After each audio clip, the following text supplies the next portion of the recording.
What if I told you, a nation of sword-wielding warriors became one of the most advanced countries on Earth? Japan. This is the unbelievable journey of Japan, from samurai to silicon. Centuries ago, Japan was ruled by fearless samurai warriors, masters of honor, discipline, and deadly swords. Under powerful shoguns, the country stayed isolated from the world for over 200 years.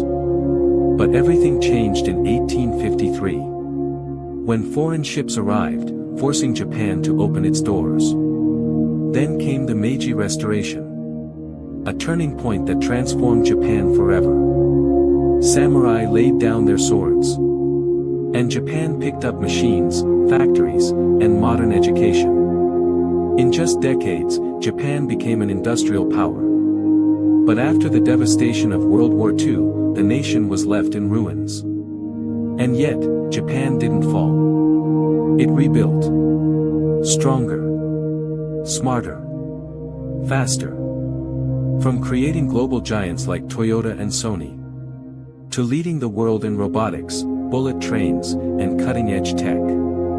Japan became a symbol of resilience and innovation.